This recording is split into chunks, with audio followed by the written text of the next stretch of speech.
Alrighty, today we're making the easiest carnivore ice cream recipe. I've seen this thing everywhere online and it's meant to be amazing. It contains only 2 ingredients, it's 100% carnivore, and you don't even need an ice cream machine. So today we're going to make it together and see if it lives up to the hype. For this, all we need is 5 egg yolks and half a litre of cream. And in terms of equipment, all you need is a large bowl, a small bowl, and an electric mixer. The first step is to separate the egg yolks from the egg whites. To separate egg yolks from egg whites, it's incredibly simple. There are many methods you can use, but this right here is my personal favorite one. Simply crack it on something, split it, and then you let the egg white drain to a bowl whilst you bring the yolk from side to side.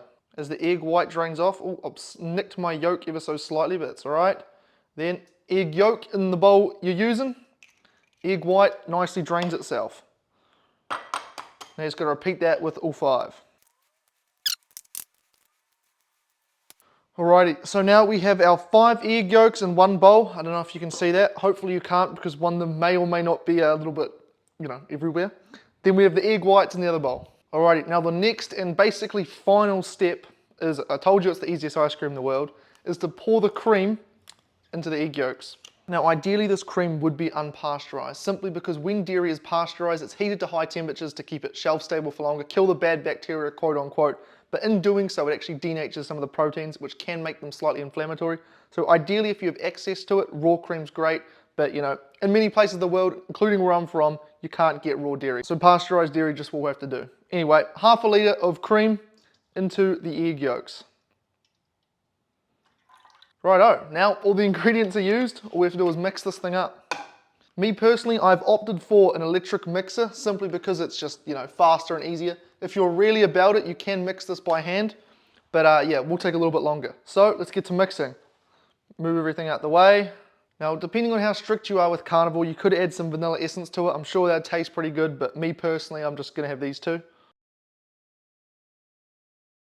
And just like that, we've finished it. You want to beat it till it's nice and thick. I'm sure my grandma would get mad at me for overbeating cream, but in this instance, in order to get the right texture for ice cream, that's what you want to do. Righto, now all we need to do is get a towel, put that over nicely, cover this up, and then we're going to transfer it into the freezer. Actually, I'll show you what it looks like first. This is what it's looking like. As you can see, we'll get a spoon to show you the thickness, about that thick.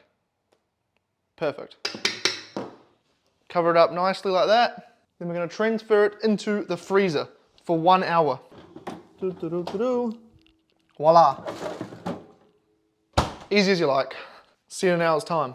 On carnivore, everyone's strict about what they put in their body. But what most people don't think about is what they're putting on their body. This right here is a quote natural soap, but it's filled with seed oils and as a whole 33 different ingredients derived from plants. There are so many people who have oily, flaky and dry skin due to the products they're using. Luckily I discovered Beast Mode soap. It's an animal-based natural grass-fed tallow soap that comes in 4 different scents. Instead of a long list of ingredients, Beast Mode soap only has 2 or 3. Due to the fact it's handcrafted using a cold process method, it also doesn't split or crack like cheap bars, and it lasts for a month. My personal favourite is lemon leaf. Not only does it smell great, but my skin no longer dries out like it did with every other soap.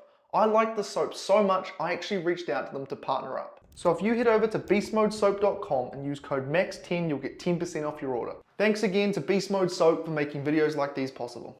After an hour, we're going to take it out from the freezer and actually beat it again for another 5 minutes. This step is essential so the ice cream stays smooth and creamy instead of icy. The reason for this is because at around this time, small ice crystals start to form, and if they aren't broken up, they'll turn to big ice chunks which completely ruin the texture. Once that's mixed nicely, you can transfer it into a flatter bowl. This step is only optional, it just makes it a lot easier to scoop out at the end. Then we're going to cover it again with a towel and put it back in the freezer for at least another 2 hours. If you like your ice cream a bit thicker, you can put it in for as long as 4 hours. Then after at least 2 hours, we're going to come back and take it out of the freezer.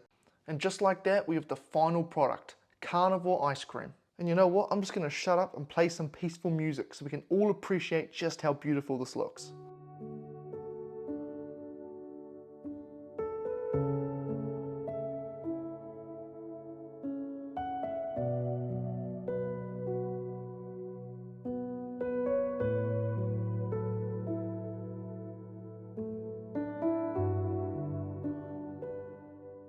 And I can confirm this tastes as good as it looks. If you've been on Carnivore for a while, you'll be amazed at how sweet this tastes, even despite the fact that there's no sugar. Also, some additional bonus tips. If you want it to be more creamy, add more yolks and freeze it for less time. And if you want it to be slightly firmer, use less egg yolks and freeze it for a longer time. Anyway, that's how to make a simple Carnivore ice cream. As always, great speaking with you, and I'll see you next time.